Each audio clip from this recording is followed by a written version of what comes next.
All right. So today we're gonna get into something that can be a little sensitive for some people. Yeah. And that is erectile dysfunction, or ED. Right. And we're using, for this episode, we're using a podcast called Let's Talk About It, Why Some Men Struggle with Poor Erections. And that podcast is hosted by Dr. Mark, who's a urologist, and Dr. Lisa, who's a medical doctor. Okay, great.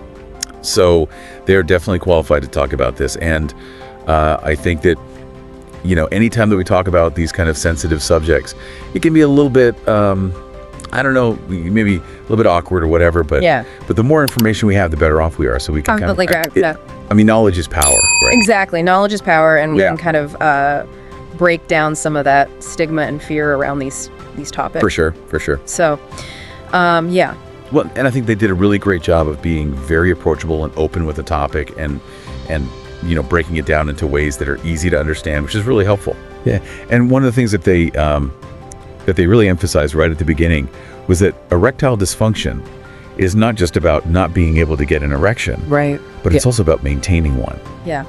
And so it's kind of a more complex issue than maybe some people realize. Yeah, it's not a simple on-off switch, right? There's a lot that goes into it. Yeah, there's a lot that goes into it. And so they were talking about how there's a whole symphony of systems going on in your body to make all this happen. Right. It's like a finely tuned machine in a way, You need all the parts working together. Yeah, exactly. Yeah. And I'll be honest, I always thought of it as just like, I don't know, pretty straightforward, like a light switch on or off. But then when they started talking about blood flow and nerve function and hormones and all that kind of stuff, I realized, wow, this is way more complex. Oh yeah, it's way more than just one thing, right? Yeah. So many factors involved. And one thing that Dr. Lisa mentioned that I thought was really surprising was the statistic that 40% of men in their 40s experience some degree of ED. Wow. That's a huge number. Yeah, that's a lot. And it really kind of dispels that myth that this is just an older man's issue. Yeah.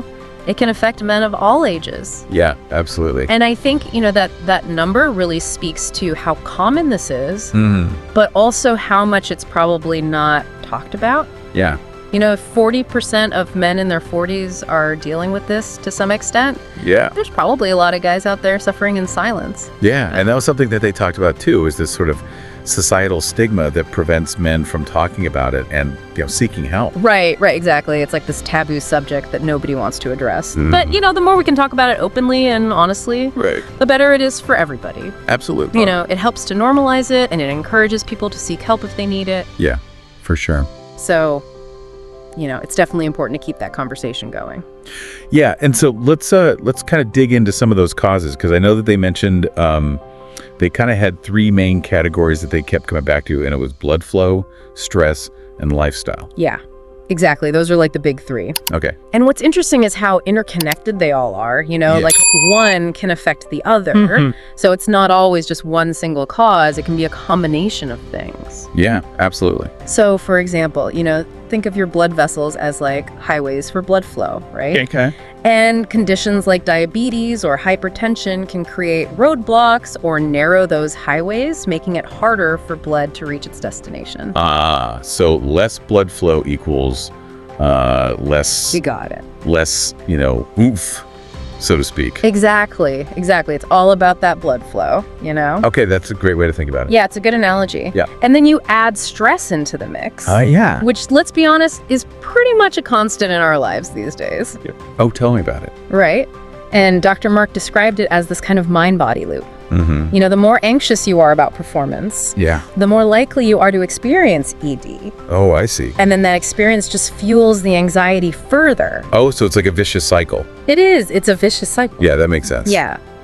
And I guess, when we think about stress, it's like, I get nervous about public speaking, but that's like not even... It's a different kind of pressure. Yeah, totally different kind of pressure. Yeah. And it still like makes my heart beat fast. Yeah, absolutely. So I can't even imagine. It's all connected, the mind and the body, they work together. Yeah. So stress can definitely manifest in physical ways. For sure. And then you've got the lifestyle factors, right? Yeah. Things like smoking, excessive alcohol, lack of sleep, poor diet. Right. All of these things can contribute to ED because they're essentially damaging those highways we were talking about earlier. Yeah. You know, making it harder for blood to flow freely. Right. So I guess, when you see those ads everywhere. Oh, yeah.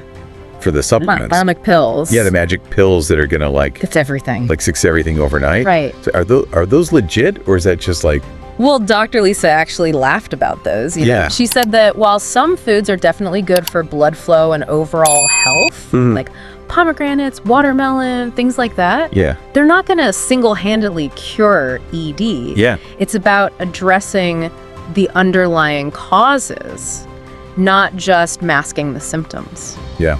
So, it's important to be realistic about those kinds of quick fixes. Yeah, for sure. And so I guess the question then is what can you actually do? Right. What works for actually tackling the root causes of this? Well, they both really hammered home the importance of a healthy lifestyle. And not just the generic eat your veggies advice, Yeah. Dr. Mark specifically talked about high-intensity interval training, or HIIT, which has been shown to boost nitric oxide levels in the body, which is a key player in blood vessel dilation. So getting your heart pumping is good for more than just your heart. Exactly. It's good for everything. Yeah, okay. It gets the blood flowing, it improves circulation, so it's definitely beneficial for ED as well. Okay. And then don't underestimate the power of good sleep. Oh, yeah. Dr. Lisa mentioned that during deep sleep, your body releases hormones that are crucial for tissue repair and muscle growth, which can also benefit those downstairs muscles. Okay. So, getting enough sleep is essential for overall health, and that includes sexual health. Okay, so we got HIIT workouts. Yes. Prioritizing sleep. What else? Well, they both stress the importance of stress management. Oh, yeah, of course. And not just bubble baths and meditation, although this can help. But Dr. Mark specifically recommended cognitive behavioral therapy, or CBT, as a way to reframe negative thought patterns that contribute to performance anxiety. So it's like rewiring your brain to kind of break that anxiety loop. Exactly. Yeah, okay, that makes sense. Yeah. So it sounds like there are things that people can do. Oh, absolutely. And I guess the takeaway is if you're struggling with this, don't just suffer in silence. Right, talk to your doctor. Talk to your doctor. There's no shame in it. Yeah. ED can be a sign of something else going on, like heart disease. Right. So it's crucial to get checked out. Yeah, okay. And the good news is, as Dr. Mark pointed out, there are so many effective treatment options available nowadays. Right. Medication to therapy to lifestyle changes. Okay, so it's not a life sentence. Not at all. Okay. There's help out there. So if you're listening and this is something that you're dealing with, you're not alone and there is help. Absolutely, you're not alone. Okay. And all of this makes me think about the bigger picture. Okay.